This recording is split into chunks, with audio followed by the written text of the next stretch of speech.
Hey there, everybody. Welcome back to 5 Questions With. Last week, we had some amazing guests on the show, and boy, did we deep dive into their worlds. But here's the best part. We also uncovered their fun and playful sides. Our host, Scott Fullerton, has a treat for you today. You see, 5 Questions isn't just about serious stuff. We like to keep it light and quirky, too. We ask questions that let our guests show their wonderfully unique and playful sides. Imagine this. What would they do if they woke up as a squirrel one day? Or what's their favorite ice cream flavor that describes their personality? It's all about bringing out their hidden quirks and having a blast along the way. We believe that even the most successful and accomplished individuals have a fun side, and we're here to celebrate that. So get ready to witness the fun and playful side of our extraordinary guests. You'll laugh, you'll smile, and you might just discover a thing or two about them that you never knew. So sit back, grab a drink, and get ready for the show. All right, everyone, if it's Tuesday, it's time for another 5 Questions With right here on Left of Str8 Show Interviews. I am so excited to have back in the studio with me, Matt Skallerud is here. He is the president of Pink Media. They, of course, founded all those I Love Gay hashtags and social media posts for everything. Matt, welcome back to the show, my friend. How are you? I'm doing fantastic. Thanks for having me.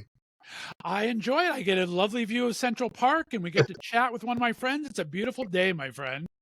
You ready to play little 5 questions? I am. I have for those listening, I have no idea what you're going to ask me, so I'm crossing my fingers that we can get through this smoothly. There you go. I never tell anyone because I like to have fun little first reactions, so it's always fun. All right.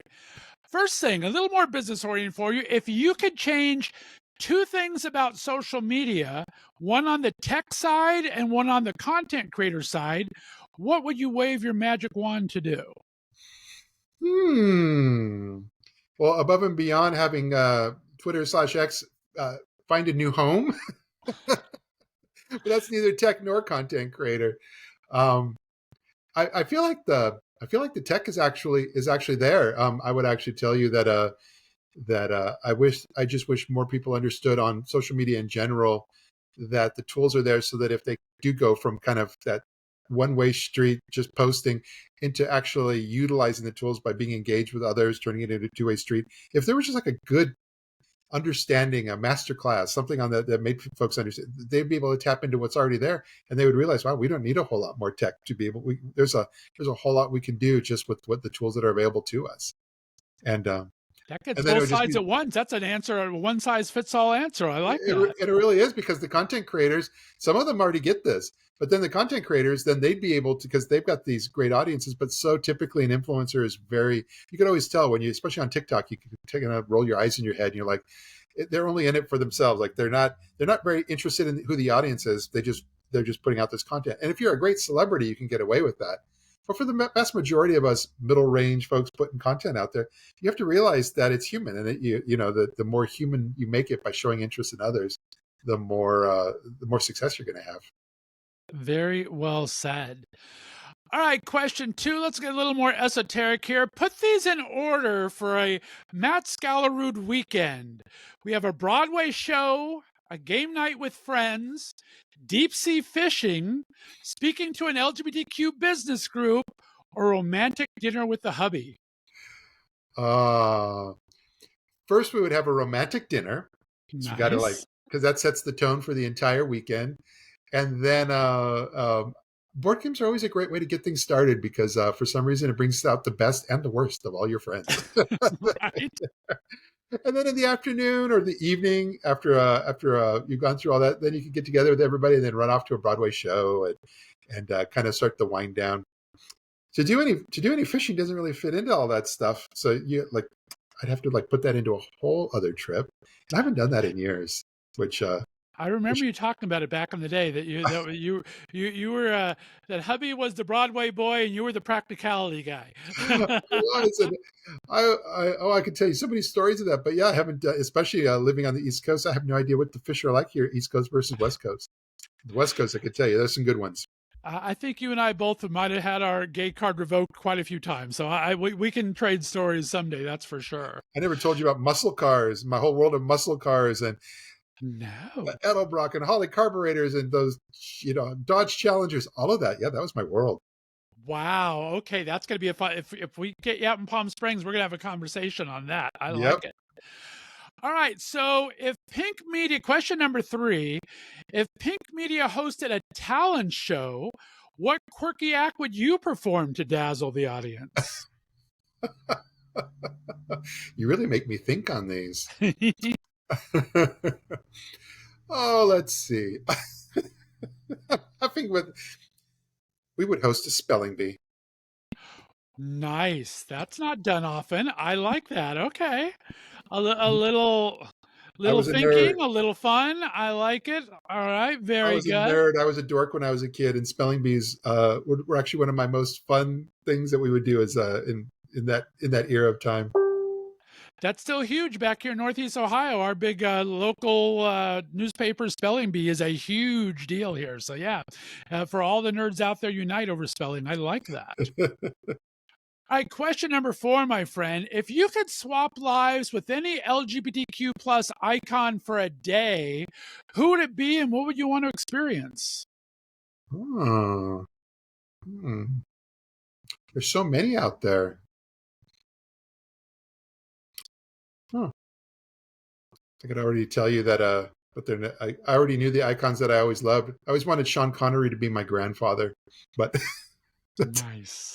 but that's a whole other story unto itself. I'm stumped right now. I think it's because I can't. I think of so many, but then I can't think of the ones that I would identify with.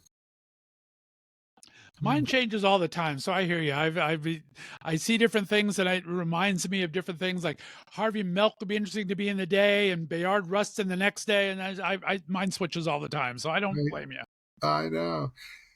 You know, Harvey Milk is actually a really good one when you bring him up, because every time I especially being from California and living and moving to New York, seeing the energy of a New Yorker who moved to California and how somebody was able to then really create change just based upon that, number one, that culture clash that he was able to accomplish and push and do things that a lot of Californians weren't really equipped to be able to do.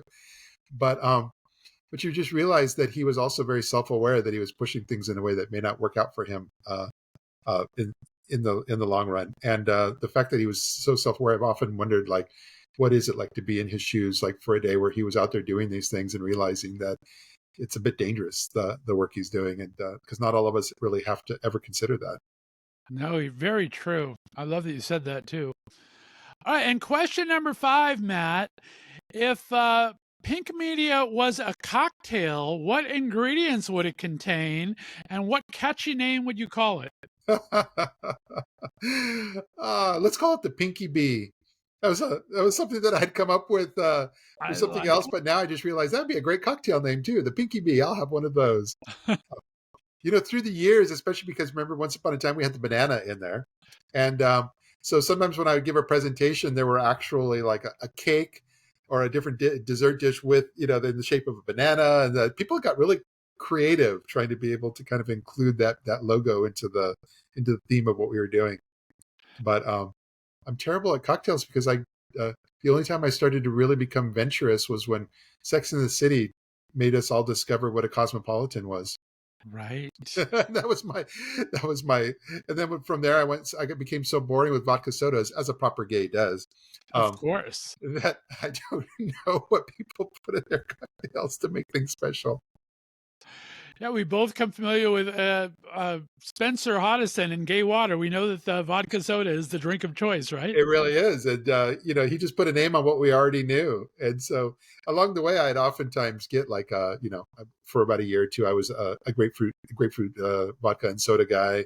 And then I'd migrate over to another flavor. And I just would fall in love with these flavors for a while, these even different brands, and just keep going from there. I'm such a creature of habit. I've always been a Bacardi and cranberry juice with a lime. I just like the tropicalness of it, and it's hard for me to switch. But yeah, I do like an occasional, like you said, you got a different flavor profile in there. Yeah, yeah. Well, Matt Skallerud, you made it through 5 questions. Thank you so much, guys. If you missed our full interview, be sure to check the link below. We talked last week all about how Pink Media helps elevate our LGBTQ community through different social media and for helping branding for different companies. Also, just being a great company and bringing out there with travel and so many things. Matt, remind everyone where they can find the website for the company. Yeah, pinkmedia.lgbt, and from there they can find it all. There you go. Guys, we appreciate you tuning in every Tuesday, because if it's Tuesday, it is time for 5 Questions With. We'll see you next time. Have a great week. Bye-bye. Thank you for listening to our bonus podcast, 5 Questions With. Be sure to look for us every Tuesday as we bring back some of your favorite guests from the previous week's interviews and some special best of 5 questions guests as well. If you haven't subscribed yet or hit the like button, tap those buttons now to help other people find Left of Str8 Podcasts. We appreciate you for listening, and look for our interviews with your favorite LGBTQ and straight allies from entertainment, foodies, music, books, and advocacy.